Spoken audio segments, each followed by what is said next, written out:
Really firing out the blocks. I thought they were very slow at the blocks, not as much intensity as you would have seen in concentration. And I think because it was Newcastle, and Newcastle have to get credit for the way they defended as a team in the first half. It was frustrating for Arsenal. I thought the movement from Aubameyang, especially in the first half, wasn't great. In the end, he got taken off.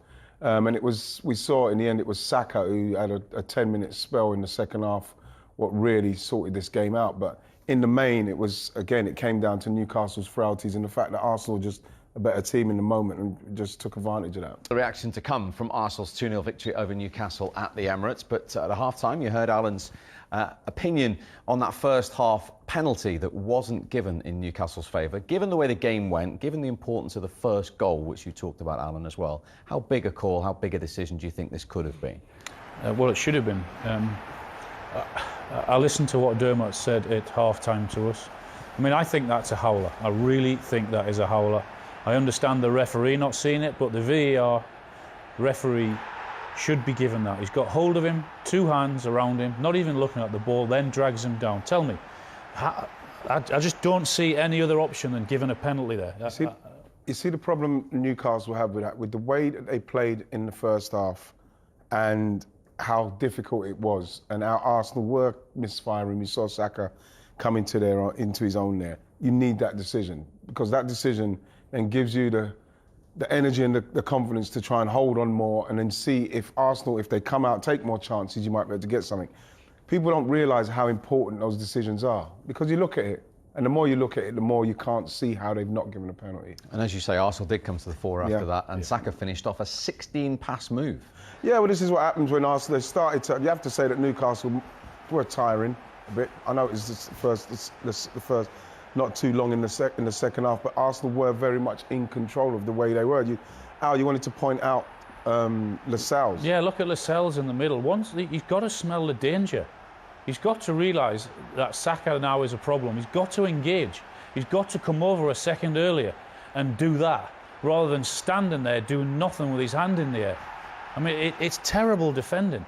That's brilliant from Arsenal. Yeah. Great play from Arsenal, very good. But from a Newcastle point of view, that is why they're in so much trouble, because they do not spot danger. They're not good defenders. So that was 1-0. They had another penalty appeal. What was your view of this? No, I didn't think this was a penalty. Why does he go down, Alan? I don't know why he goes down at all. There's a little coming together, there's a little nudge, but not enough for him to go down there. He's got himself in a really good position, Wilson. It's a good ball, it's a great run. He's looking down on the goalkeeper.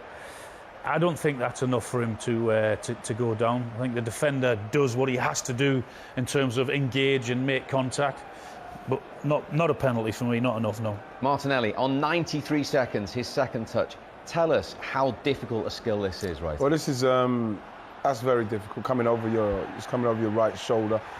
I'm thinking that at some stage the he's got to at least at some stage get some kind of contact with him.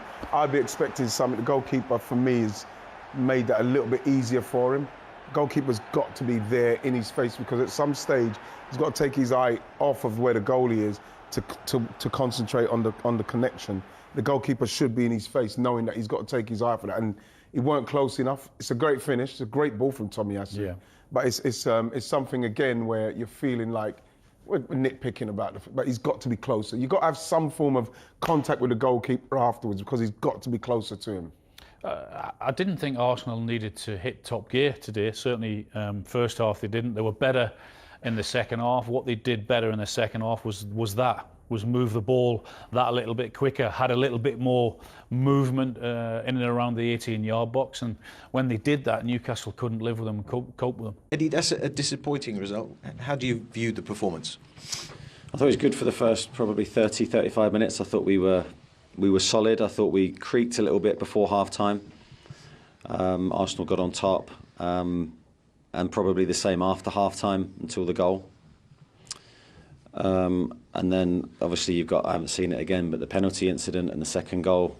Ramsdale's made a couple of great saves in the game. So I thought we were very close. Could have been very different. Yeah, they took the lead, and then were you distracted by that penalty appeal? Because the second one went in while it was still all going. Yeah, I mean, I don't know. I can't speak on behalf of the players. But to me it looked like a penalty, but you know, you need to see it again and need to see why it wasn't given. But Callum looks like he's through one-on-one. But it wasn't, and we needed to defend it better. Obviously, that second goal was a killer blow at that stage of the game. No clean sheet as yet. I mean, did you see positives out there today? I did, yeah. I thought you saw a committed team. I thought you saw a group of players that gave everything. I thought we started brightly. I don't think we were our best with the ball today. I thought there was a lot of counter-attack opportunities for us to deliver better, especially with the players we have in the team. But we ended the game very strongly. We were the team trying to find a way back in. All those characteristics we're going to need. We never dropped our heads today. Still a lot of work to do you think? There's always going to be a lot of work to do, regardless of the result today. This was a big task ahead of us. It's got slightly bigger today, but I saw positive signs. Potential turning point, of course, these next two games that you've got coming up, Norwich and Burnley. Every game's a potential turning point. I don't think we can target specific games. It's every game we try to win. Although they're the ones down alongside you. Of course, every game's hugely important. Thank you, Eddie. Thank you. You can feel his disappointment, and that statistic tells you at this stage of the season he's got to defy history. Yeah, it's a massive job he's taken on. As I said earlier, if he didn't know, he does now that he's going to need a lot of luck. He's going to need more players coming into the club in January, and hope that they're not adrift come January, because that might affect players' decisions in wanting to go to Newcastle, which is why the next two games are their season. They have to take 6 points. How many, realistically, I mean, people say 10, but in January it's very difficult to deal. How many do you think he needs to give them a fighting chance of pulling that off, Alan? I think he needs at least 3 or 4. A couple of defenders, someone with a bit of guile in the midfield, and also someone to take the weight off Callum Wilson up front in terms of the goals. That's all right saying that, because every single club, other than maybe Chelsea or City, United, that they need a forward. They need someone to put the ball on the back of the net. Newcastle's big issue at the minute is defensively. I mean, they're nowhere near good enough. Those defenders that they've relied on for so long now, kept them in the division the last couple of years in playing a certain way. But once you open up, once you want to play on the front foot and play attacking football, you're leaving those defenders exposed, and they're not good enough. As we sit here now, what chance have they got of staying up, do you think? I don't think there's... Well, it's going to depend. At the minute is defensively. I mean, they're nowhere near good enough. Those defenders that they've relied on for so long now, kept them in the division the last couple of years in playing a certain way. But once you open up, once you want to play on the front foot and play attacking football, you're leaving those defenders exposed, and they're not good enough. As we sit here now, what chance have they got of staying up, do you think? I don't think there's... Well, it's going to depend on who they do attract in January, and I have to agree with Alan. It's a different conversation if you're adrift. Why would you want to go if you're going to end up in the Championship? So I do feel for Eddie, because, like he said, there were some positives, but at the same time, when you're trying to look at the positives in how they're going to actually continue to maybe get at an Arsenal team, when they had that little spell where I thought they could have had a go at Arsenal, and they didn't quite do it. San Maximum, like the final ball, and even some of the times Ryan Fraser put the ball into there, give Callum Wilson a chance to maybe attack it, and those little things are the things that they're going to have to try and be better at, because it's going to come down to those small margins and taking that chance. Because if they're going to defend like that, and they can continue to defend like they did in the first half and hold teams off, then the slim chances that they do, they've got to give him a chance to finish them off. Goals in North London, but an awful lot to talk about. Let's get straight into it. Newcastle thought they'd scored. Ian Wright was talking long and hard about Aaron Ramsdale before the game. Yep. How good was this save? It's a fantastic save. It was a great strike from John Joe Shelby. We know that he's got this in his locker. He set it up nicely, but I think you could, just the fingertips, just enough. You can see it from behind the goal. He's trying to look around someone there. Look, there he is. And then he's had to move late. It's a fantastic save. Here it is, look.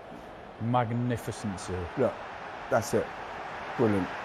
That's what he's been doing for Arsenal a lot, to be honest, recently.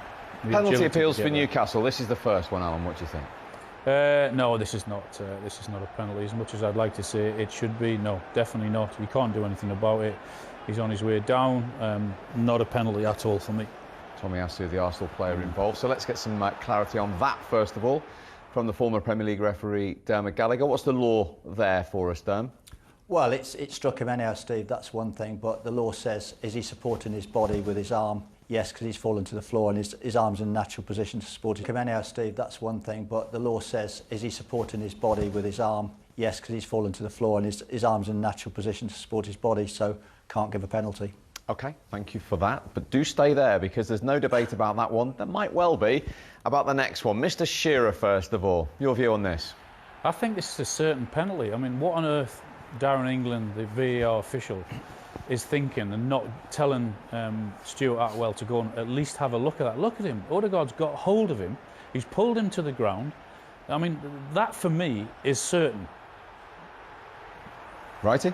Yeah, I have to agree, simply because he's impeded him in the box. If that happens again outside the box, you probably get a free kick. So for me, obviously from an Arsenal point of view, you're quite pleased it doesn't give it, but like, it's a penalty, isn't it? For me, Dermot, try and it's talk. A foul. Dermot, try and talk us through the thought process of Darren England in VAR there. What I would say is Odegaard takes one massive risk. You know, you do that, and you know, if you get pulled up, you suffer the consequences. What I would say is when Darren looks at it, he's got to decide, is it a clear and obvious error? You know, they've got this new tolerance level of it's got to have massive impact, such like, but it's down to a subjective decision. He thinks it's not enough to send him over the screen. As I say, when you do that, you run the risk, and if a penalty was given, he couldn't argue. Derm, the mere fact that you've said it there, he's taken a terrible risk, because if the referee sees that, he's got to give it. How he doesn't give it from VAR just baffles me. Baffles. I think if the referee sees it right, he's going to give that without doubt, because I think it's an on-field decision. I think the trouble with the VAR, they're not there to re-referee the game. They're there to judge whether the referee's made a howler, so to speak, and on that occasion he thinks not. Well, your words there, Dermot, if the referee sees it, he gives it. So you're certain in your mind that if the referee sees that, you've actually got a referee looking at that in the studio or in the VAR room. So there shouldn't really be an argument. I mean, he's got two hands on him. Not only has he got two arms on him or around him, he's actually got hold of his shirt as well. Well, he's not even looking at the ball. He drags him down, he pulls him down. I mean, that for me can't be any clearer than that. That is a howler. Yeah. Well, this is why it comes down to subjectivity, Al. And as I say, you know, I look at that and I think, what a massive risk to take. Penalties given, I couldn't argue. As I say, the VAR is not there to re-referee the game. It's there to decide a howler, and on his basis, it wasn't. OK, Dan, thank you very much indeed. We must move on. A hugely debatable issue there. But when you look back from an Arsenal point of view, that first half, how are they not in front? Poor for me, finishing in the end. I think that's a great chance. I think it's a fantastic ball. Should do better. I think goalkeeper, it's quite an easy save for the keeper there, you know. I feel that this one here is, for me, Emil Smith-Rowe has to score, first of all, from where he is. But there's no excuse for that. I don't know what to say. You know, he's a top goal scorer. You know, he's got himself in a position now. Bam. I don't know, he's just leaning back. He thinks that it's foregone in his mind. He thinks it's foregone, but he's actually missed the goal. He's at the outside of the post. It's for me, it's an unforgivable miss, you know. There have been many good things from Newcastle, particularly the defensive side of things, and they've posed a threat when they've been able to going forward. The vast majority has been defending, but they've worked as a group, they've worked as a unit, and they've done it really, really well. Playing the four at the back, not the five as we thought they might do before the game. But I mean, Arsenal have missed 2 or 3 big chances. But there's hope in there for Newcastle. More of that in the second half, and you never know.